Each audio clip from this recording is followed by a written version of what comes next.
જય Hind. Only for study ચેનલમાં તમારા દરેક મિત્રોનું હાર્દિક સ્વાગત છે. તો જોઈએ આજે આપણા વિડીયોમાં કે ભારતનું બંધારણ, પોલીસ કોન્સ્ટેબલ, પીએસઆઈ, એએસઆઈ જેવી મિત્રો જે અલગ અલગ પરીક્ષાઓ છે એની અંદર ભારતનું બંધારણ પૂછાતું હોય છે. તો મિત્રો અત્યારે જે 2024ની અંદર મિત્રો જે પોલીસ કોન્સ્ટેબલ મિત્રો જે એક્ઝામ આવવાની છે તો એની અંદર પોલીસ કોન્સ્ટેબલ મિત્રો જે ભારતનું બંધારણ છે મિત્રો 30 માર્ક્સનું, કેટલા માર્ક્સનું? 30 માર્ક્સનું મિત્રો પૂછાવાનું છે. અને જે પીએસઆઈની એક્ઝામ આવવાની છે એની અંદર મિત્રો 25 માર્ક્સનું બંધારણ પૂછાવાનું છે. તો વિડીયો પૂરેપૂરો જોજો કે જેથી કરીને તમારે પૂરેપૂરા માર્ક્સ આવી શકે. તો મિત્રો આપણે આ વિડીયોમાં ભાગ 1ની અંદર 30 એમસીક્યુ પ્રકારના પ્રશ્નો, વેરી મોસ્ટ આઈએમપી 30 એમસીક્યુ પ્રકારના પ્રશ્નો જોવાના છે. તો વિડીયો પૂરેપૂરો જોજો. શરૂઆત કરીએ વિડીયોની. જોઈએ પ્રશ્ન એક તમારી સમક્ષ. જોઈએ કે જિલ્લા પંચાયતની મુદ્દત ખાલી જગ્યા વર્ષની હોય છે. જિલ્લા પંચાયત હોય છે એની મુદ્દત ખાલી જગ્યા વર્ષની હોય છે.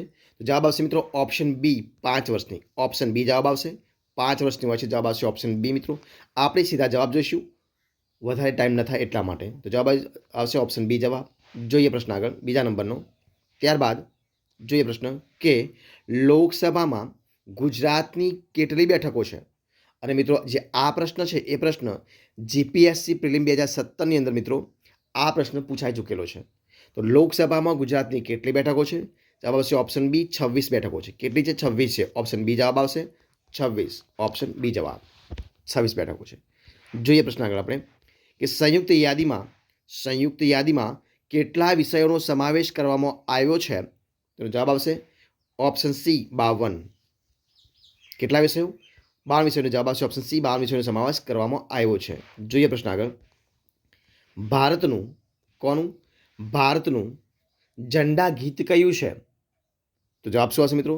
વિજયી વિશ્વ તિરંગા પ્યારા. કયું આવશે? ઓપ્શન સી જવાબ આવશે. વિજયી વિશ્વ તિરંગા પ્યારા એ આપણા દેશ ભારતનું ઝંડા ગીત છે. જવાબ આવશે ઓપ્શન સી વિજય વિશ્વ તિરંગા પ્યારા. પ્રશ્ન આગળ જોઈએ આપણે. કેન્દ્રીય તકેદારી આયોગની રચના કોની ભલામણથી થઈ હતી? કેન્દ્રીય તકેદારી આયોગની રચના કોની ભલામણથી થઈ હતી? અને આ પ્રશ્ન છે એ જીપીએસસી સોશિયલ વેલફેર ઓફિસર તારીખ 1/1/2017ના રોજ જે પરીક્ષા લેવાઈ હતી એમાં આ પ્રશ્ન પૂછાઈ ચૂક્યો છે. તો જેનો જવાબ આવશે સંથાનમ સમિતિ. કઈ આવશે? ઓપ્શન ડી જવાબ. સંથાનમ સમિતિ એટલે જવાબ આવશે ઓપ્શન ડી જવાબ, જે તમે યાદ રાખજો. જોઈએ પ્રશ્ન આગળ. પ્રશ્ન છે કે મૂળભૂત ફરજોનો વિચાર કયા રાષ્ટ્રના બંધારણમાંથી અપનાવાયો છે, એટલે કે લેવામાં આવેલો છે? અને આ પણ પ્રશ્ન જીપીએસસી ક્લાસ 1 તારીખ 15/1/2017ના રોજ આ પ્રશ્ન જે એક્ઝામ લેવાય તેમાં પૂછાઈ ચૂકેલો છે. તો મિત્રો મૂળભૂત ફરજોનો વિચાર છે એ રશિયા જે છે એ રશિયા દેશ છે, રાષ્ટ્ર છે એ દેશના બંધારણથી લેવામાં આવે છે. તો જવાબ આવશે ઓપ્શન સી રશિયા. પ્રશ્ન આપણે આગળ જોઈએ. પ્રશ્ન છે કે પ્રથમ લોકસભાની રચના ક્યારે કરવામાં આવી હતી? અને આ પ્રશ્ન જીપીએસસી ક્લાસ 1 તારીખ 15/1/2017ના રોજ જે એક્ઝામ લેવાઈ હતી એમાં પ્રશ્ન પૂછાઈ ચૂકેલો છે. તો શું આવશે? પ્રથમ લોકસભાની રચના એ ઈસવીસન 1952માં ક્યારે? ઈસવીસન 1952ની અંદર કરવામાં આવી હતી. જવાબ આવશે ઓપ્શન ડી ઈસવીસન 1952. પ્રશ્ન આપણે આગળ જોઈએ કે ભારતની સામાજિક સંરચના કઈ બાબત પર આધારિત છે? તો જવાબ શું આવશે મિત્રો? જવાબ આવશે ઓપ્શન સી જ્ઞાતિવાદ. શું આવશે? ઓપ્શન સી જવાબ આવશે જ્ઞાતિવાદ. ઓપ્શન સી જવાબ જ્ઞાતિવાદ. જોઈએ પ્રશ્ન આપણે આગળ કે ભારતના મુખ્ય ન્યાયમૂર્તિનો હોદ્દો ખાલી હોય ત્યારે કામચલાઉ મુખ્ય ન્યાયમૂર્તિની નિમણૂક વિશેની જે જોગવાઈ છે એ જોગવાઈ ભારતના સંવિધાન છે તો એ ભારતના સંવિધાનની અંદર કયા અનુચ્છેદમાં દર્શાવેલ છે, એટલે કે કરવામાં આવેલી છે? અને આ પ્રશ્ન કોમર્શિયલ ટેક્સ ઇન્સ્પેક્ટર પેપર 2 28/5/2017ના રોજ એક્ઝામ લેવાઈ હતી એમાં પ્રશ્ન પૂછાઈ ચૂકેલો છે. તો મિત્રો જવાબ શું આવશે? જવાબ આવશે 126 અનુચ્છેદ. એટલે ઓપ્શન બી જવાબ આવશે 126 અનુચ્છેદ જે હતો એની અંદર દર્શાવેલ છે એટલે જવાબ આવશે ઓપ્શન બી 126. જોઈએ પ્રશ્ન આપણે આગળ કે અનુસૂચિત જનજાતિના રક્ષણ માટે બંધારણનું કયું શિડ્યુલ સમર્પિત છે? અને આ પ્રશ્ન જીપીએસસી ક્લાસ 1 તારીખ 15/1/2017 રોજ એક્ઝામ લેવાઈ હતી, એમાં પૂછાઈ ચૂકેલો છે. તો અનુસૂચિત જનજાતિના રક્ષણ માટે બંધારણનું જે શિડ્યુલ છે એ શિડ્યુલ 5 અને શિડ્યુલ 6 એટલે કે શિડ્યુલ 5 અને શિડ્યુલ 6 ની અંદર સમર્પિત છે. જવાબ આવશે ઓપ્શન ડી, શિડ્યુલ 5 અને શિડ્યુલ 6. ઓપ્શન ડી જવાબ. જોઈએ પ્રશ્ન આગળ. આપશું છે પ્રશ્ન કે સ્વતંત્ર રાજ્ય તરીકે ગુજરાત કઈ સાલમાં અસ્તિત્વમાં આવ્યું હતું? તો ઈસવીસન 1960માં. એ 1 મે કઈ 1 મે ઈસવીસન 1960 ની અંદર. બરોબર છે. તો જોઈએ જવાબ આવશે ઓપ્શન એ, ઈસવીસન 1960માં. જોઈએ પ્રશ્ન આપણે આગળ. શું છે પ્રશ્ન છે કે ભારતમાં સૌથી મોટો લઘુમતી સમુદાય કયો છે? ભારતમાં સૌથી મોટો કયો સમુદાય? તો લઘુમતી સમુદાય કયો છે? તો એ છે મુસ્લિમ સમુદાય. તો ઓપ્શન જવાબ આવશે મુસ્લિમ. ઓપ્શન એ જવાબ મુસ્લિમ. ઓપ્શન એ જવાબ. જોઈએ પ્રશ્ન આપણે આગળ કે રાષ્ટ્રીય માનવ અધિકાર આયોગના અધ્યક્ષ અથવા અન્ય સદસ્ય પોતાનું રાજીનામું કોને આપી શકે? રાષ્ટ્રીય માનવ અધિકાર આયોગના જે અધ્યક્ષ છે એ અધ્યક્ષ અથવા તો અન્ય જે સદસ્ય હોય છે એ સદસ્ય એમનું પોતાનું રાજીનામું કોને આપી શકે છે? તો જવાબ શું આવશે મિત્રો? અને આ પ્રશ્ન GPSC social welfare officer class 2 ની અંદર તારીખ 25/2/2017 જે એક્ઝામ લેવાઈ હતી, પરીક્ષા લેવાઈ હતી, એમાં પ્રશ્ન પૂછાઈ ચૂકેલો છે. તો મિત્રો રાજીનામું આપે છે રાષ્ટ્રપતિને. કોને આપે છે? રાષ્ટ્રપતિ. જવાબ આવશે ઓપ્શન બી, રાષ્ટ્રપતિ. ઓપ્શન બી જવાબ રાષ્ટ્રપતિ. જોઈએ પ્રશ્ન આપણે આગળ. શું છે પ્રશ્ન કે સમાજવાદમાં ઉત્પાદન અને વિતરણની સમગ્ર વ્યવસ્થા કોને હસ્તક હોય છે? તો હોય છે રાજ્યપાલના હસ્તક. ઓપ્શન સી જવાબ આવશે રાજ્યપાલના હસ્તક. જવાબ આવશે ઓપ્શન સી, રાજ્યપાલના. પ્રશ્ન આપણે આગળ જોઈએ કે નીચેનામાંથી જે આપ્યા છે એમાંથી કઈ ભારતીય બંધારણ માન્ય ભાષાઓની યાદીમાં નથી? જોજો ધ્યાનથી, નથી એવો પ્રશ્ન પૂછ્યો છે. અને આ પ્રશ્ન પીએસઆઈ જીકે 4-3 અને 5-3 રોજ મિત્રો જે એક્ઝામ લેવાઈ હતી, પરીક્ષા લેવાઈ હતી, એમાં પ્રશ્ન પૂછાઈ ચૂકેલો છે. તો જે ભારતીય માન્ય બંધારણની જે ભાષા છે એમાં મિત્રો જે રાજસ્થાન ભાષા કઈ છે? ઓપ્શન સી જવાબ છે રાજસ્થાની ભાષા છે. રાજસ્થાની ભાષા એ માન્ય જે મિત્રો 22 ભાષાઓ છે, 22 ભાષાઓની અંદર આનો સમાવેશ થયેલો નથી. બાકી નેપાળી, ગુજરાતી અને સિંધીનો સમાવેશ થયેલો છે. તો જવાબ શું આવશે? ઓપ્શન સી જવાબ રાજસ્થાની. એટલે જવાબ આવશે ઓપ્શન સી. જોઈએ પ્રશ્ન આપણે આગળ. જે પ્રશ્ન કે ભારતના બંધારણમાં કેટલા પ્રકારની કટોકટીની જોગવાઈ કરવામાં આવી છે? તો જવાબ આવશે ઓપ્શન 3. ઓપ્શન બી જવાબ 3. ઓપ્શન બી જવાબ 3. પ્રશ્ન આપણે આગળ જોઈએ કે સરકારના કયા પ્રકાર છે?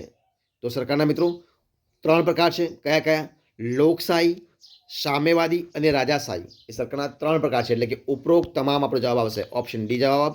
ઉપરોક્ત તમામ ઓપ્શન ડી જવાબ. જોઈએ પ્રશ્ન આપણે આગળ કે બંધારણમાં સુધારો કરવા માટે સંસદના બંને ગૃહોની કુલ સભ્ય સંખ્યાના કેટલા સભ્યોની બહુમતી જરૂરી હોય છે? તો મિત્રો મત આપતા જે સભ્ય હોય એ સભ્યોની 2/3 બહુમતી. કેટલી? 2/3 બહુમતી જે સભ્ય હોય એમની જરૂરી હોય છે બહુમતી. જવાબ આવશે ઓપ્શન એ, મત આપતા સભ્યોની 2/3 બહુમતી. ઓપ્શન એ જવાબ આવશે. ઓપ્શન એ જવાબ. જોઈએ પ્રશ્ન આગળ કે ભારતના સંસદમાં કોનો સમાવેશ થાય છે? અને આ પ્રશ્ન જે કોન્સ્ટેબલની મિત્રો પરીક્ષા લેવાઈ હતી, પોસ્ટ કોન્સ્ટેબલ, એમાં 2015માં પ્રશ્ન પૂછાયેલો છે. તો ભારતના સંસદમાં લોકસભા, રાજ્યસભા અને રાષ્ટ્રપતિ. ઓપ્શન બી જવાબ આવશે. લોકસભા, રાજ્યસભા અને રાષ્ટ્રપતિનો સમાવેશ થાય છે. જવાબ આવશે ઓપ્શન બી. પ્રશ્ન આપણે આગળ જોઈએ. નીચેના પૈકી કઈ જોડ સાચી નથી? પૂછ્યું છે નથી. તો બિન સચિવાલય ક્લાર્કની અંદર પ્રશ્ન 21/12/2014માં જે પરીક્ષા લેવાઈ હતી એમાં પ્રશ્ન પૂછાયેલો છે. તો જવાબ આવશે ઓપ્શન બી, રાષ્ટ્રીય જે પ્રાણી છે એ જોડ ખોટી છે, એટલે કે સાચી નથી. કારણ કે રાષ્ટ્રીય પ્રાણી સિંહ નહીં આપણા ભારત દેશનું, પરંતુ શું આવે છે? વાઘ આવે છે. શું આવે છે? એટલે સાચી નથી. બાકી અને રાષ્ટ્રીય પ્રાણી જે સિંહ છે એ કોનું છે? તો મિત્રો એ ગુજરાતનું છે. ક્યાંનું છે? ગુજરાતનું રાજ્ય પ્રાણી છે, સિંહ નહીં. તો જવાબ શું આવશે? અને રાષ્ટ્રીય પક્ષી તો મોર, સાચી વાત છે. રાષ્ટ્રીય ફૂલ કમળ, સાચી વાત છે. અને રાષ્ટ્રીય ફળ કેરી પણ સાચી વાત છે. પરંતુ અહીંયા નથી પૂછ્યું છે, તો એટલા માટે આપણો જવાબ છે રાષ્ટ્રીય પ્રાણી જે સિંહ છે અહીંયા સાચી જોડ નથી. તો જવાબ આવશે ઓપ્શન બી. શું જવાબ આવશે? ઓપ્શન બી જવાબ આવશે. પ્રશ્ન આગળ જોઈએ આપણે કે નીચેનામાંથી કોણ બંધારણની ડ્રાફ્ટિંગ જે સમિતિ છે તો એ સમિતિના સભ્ય ન હતા, સભ્ય હતા નહીં પણ સભ્ય ન હતા એ પૂછ્યું છે. તો જવાબ આવશે મિત્રો ઓપ્શન એ, કૃષ્ણસ્વામી અય્યર. જે કૃષ્ણસ્વામી અય્યર હતા એ કૃષ્ણસ્વામી અય્યર એ બંધારણની જે ડ્રાફ્ટિંગ સમિતિ હતી એ સમિતિના અધ્યક્ષ નહોતા, એટલે સભ્ય નહોતા. તો જવાબ આવશે ઓપ્શન એ જવાબ કૃષ્ણસ્વામી અય્યર. બાકી રાજેન્દ્ર પ્રસાદ પણ હતા, બાબા સાહેબ આંબેડકર પણ હતા અને ગોપાલ સ્વામી અય્યંકર પણ હતા. તો જવાબ આવશે નથી, એટલે ઓપ્શન એ જવાબ. જોઈએ પ્રશ્ન આગળ આપણે કે વિધાનસભા ગૃહની શિસ્ત અને ગૌરવ કોણ જાળવે છે? તો વિધાનસભા ગૃહની શિસ્ત અને ગૌરવ એ જે સ્પીકર હોય એ સ્પીકર જાળવે છે. જવાબ આવશે ઓપ્શન એ જવાબ, સ્પીકર. ઓપ્શન એ જવાબ, સ્પીકર. પ્રશ્ન આપણે આગળ જોઈએ, ચર્ચા કરીએ કે લોકસભાનું વિસર્જન કોણ કરી શકે છે? તો લોકસભાનું વિસર્જન એ ઓપ્શન ડી જવાબ આવશે, રાષ્ટ્રપતિ. કોણ કરી શકે છે? રાષ્ટ્રપતિ કરી. જવાબ આવશે ઓપ્શન ડી, રાષ્ટ્રપતિ કરી શકે છે. જોઈએ પ્રશ્ન આગળ કે રાજ્ય સેવાઓમાં, શું છે પ્રશ્ન? રાજ્ય સેવાઓમાં ન્યાયતંત્રને કારોબારી તંત્રથી અલગ કરવા રાજ્ય પગલાં ભરશે અને આ બાબત નીચેના પૈકી શેમાં, એટલે કે શાની અંદર દર્શાવવામાં આવેલી છે? અને આ પ્રશ્ન જીપીએસસી આસિસ્ટન્ટ ઇજનેર જે સિવિલની એક્ઝામ મિત્રો લેવાઈ ચૂકી છે 26/3/2017 રોજ એ મિત્રો આ પ્રશ્ન પૂછાઈ ચૂકેલો છે. તો રાજ્ય સેવાઓમાં ન્યાયતંત્રને કારોબારી તંત્રથી અલગ કરવા માટે રાજ્ય પગલાં ભરશે એ બાબત છે એ રાજનીતિના માર્ગદર્શક જે સિદ્ધાંતો છે એની અંદર દર્શાવવામાં આવે છે. ઓપ્શન બી જવાબ આવશે, રાજનીતિના માર્ગદર્શક સિદ્ધાંતો. જવાબ આવશે ઓપ્શન બી જવાબ. જોઈએ પ્રશ્ન આપણે આગળ કે મંત્રીમંડળ બરખાસ્ત કેવી રીતે થાય છે? જે મંત્રીમંડળ હોય એ મંત્રીમંડળ બરખાસ્ત કેવી રીતે થાય છે? તો જવાબ આવશે ઓપ્શન એ, લોકસભામાં અવિશ્વાસની દરખાસ્તથી. શું જવાબ આવશે? લોકસભામાં અવિશ્વાસની દરખાસ્ત. જવાબ આવશે ઓપ્શન એ જવાબ આવશે. જોઈએ આપણે પ્રશ્ન આગળ. શું છે પ્રશ્ન કે કયા બંધારણમાં, પ્રશ્ન છે કે કયા વર્ષમાં બંધારણમાં સુધારો કરીને મૂળભૂત ફરજોનો બંધારણમાં સમાવેશ કરવામાં આવ્યો હતો? અને આ પ્રશ્ન છે પ્રશ્ન GPSC social welfare officer class 2ની અંદર તારીખ 25/2/2017 જે એક્ઝામ લેવાઈ હતી એમાં પૂછાઈ ચૂકેલો છે. તો બંધારણનો જે સુધારો છે એની અંદર મૂળભૂત ફરજો છે તો એનો સમાવેશ કરવામાં આવ્યો હતો ઈસવીસન 1976માં. ક્યારે? ઈસવીસન 1976ની અંદર ઓપ્શન સી જવાબ આવશે. પ્રશ્ન આપણે આગળ ચર્ચા કરીએ કે ગ્રાહકોની જે ફરિયાદ હોય છે તો એ ગ્રાહકોની જે ફરિયાદના જે નિવારણ છે તો એ નિવારણની માટે જે સંસ્થા છે તો એ સંસ્થાની રચના તો ક્યાં થઈ હતી? શેમાં થઈ? તો એ જવાબ આવશે, શું જવાબ આવશે? ગ્રાહક ફોરમની અંદર. શેમાં? ગ્રાહક ફોરમની અંદર. ઓપ્શન એ જવાબ આવશે, ગ્રાહક ફોરમ. ઓપ્શન એ જવાબ. જોઈએ પ્રશ્ન આગળ. શું છે પ્રશ્ન કે 6 થી 14 વર્ષના બાળકોને મફત અને ફરજિયાત શિક્ષણની જોગવાઈ છે એ જોગવાઈ ભારતના બંધારણ જે છે તો ભારતના બંધારણની અંદર કયા અનુચ્છેદમાં કરવામાં આવી છે? અને આ પણ પ્રશ્ન જીપીએસસી ક્લાસ 1 તારીખ 28/1/2017 જે પરીક્ષા લેવાઈ હતી એમાં પૂછાઈ ચૂકેલો છે. તો મિત્રો જે 6 થી 14 વર્ષના બાળકો છે એમને મફત અને ફરજિયાત શિક્ષણની જોગવાઈ છે એ ભારતના બંધારણની અંદર અનુચ્છેદ નંબર 21 કની અંદર. શેમાં? અનુચ્છેદ 21 કની અંદર કરવામાં આવી છે. તો ઓપ્શન સી જવાબ આવશે, અનુચ્છેદ 21 ક. જોઈએ પ્રશ્ન આગળ. અંદાજપત્ર જે છે એ અંદાજપત્ર કોના દ્વારા રજૂ કરવામાં આવે છે? અને આ પ્રશ્ન બિન સચિવાલય ક્લાર્ક તારીખ 21/12/2014 રોજ મિત્રો પરીક્ષા લેવાઈ હતી એમાં પૂછાઈ ચૂકેલો છે. તો અંદાજપત્ર છે, અંદાજપત્ર જે નાણાપ્રધાન છે આપણા દેશના એ નાણાપ્રધાન દ્વારા રજૂ કરવામાં આવે છે. જવાબ આવશે ઓપ્શન સી, નાણાપ્રધાન. પ્રશ્ન આપણે આગળ જોઈએ અને આ વિડીયોનો છેલ્લો પ્રશ્ન. તો શું છે પ્રશ્ન? તો કે વડાપ્રધાન અને રાષ્ટ્રપતિ વચ્ચે જે કડીરૂપ હોય છે એ મિત્રો કોણ હોય છે? તો વડાપ્રધાન અને રાષ્ટ્રપતિ વચ્ચે જે કડીરૂપ હોય છે એ જે લોકસભા હોય એ લોકસભાના જે અધ્યક્ષ હોય છે એ અધ્યક્ષ હોય છે. કોણ હોય છે? લોકસભાના અધ્યક્ષ. જવાબ આપશે ઓપ્શન એ જવાબ. તો મિત્રો અહીંયા આપણે આ બંધારણના મિત્રો જે વેરી મોસ્ટ અહીં બીજી 30 પ્રશ્નો જોયા છે તો જે એ પરીક્ષાની અંદર જે 30 માર્ક્સનું મિત્રો બંધારણ પૂછવાનું છે એમાં 30 માર્ક્સ આપણે વિડીયો જોયો છે પ્રશ્નો. તો જો તમને મારો વિડીયો ગમ્યો હોય, વિડીયો પસંદ આવ્યો હોય તો એને લાઇક કરો, કોમેન્ટ કરો, તમારા મિત્રોને વિડીયો શેર કરો અને છેલ્લે ચેનલમાં નવા હોય, ચેનલ સબસ્ક્રાઇબ ન કરી હોય તો ગુજરાતી તો ઓનલી ફર્સ્ટ એ ચેનલ જે મિત્રો સબસ્ક્રાઇબ કરવા માટે વિનંતી છે. અને મારા વિડીયોને પહેલેથી છેલ્લે સુધી જોવા માટે તમારા દરેક મિત્રોનો હું દિલથી ખૂબ ખૂબ આભાર માનું છું. ફરી મળીશું એક નવા વિડીયો સાથે, નવા ટોપિક સાથે. ત્યાં સુધી બની રહો. જય હિન્દ, જય ભારત, ઓલ ધ બેસ્ટ.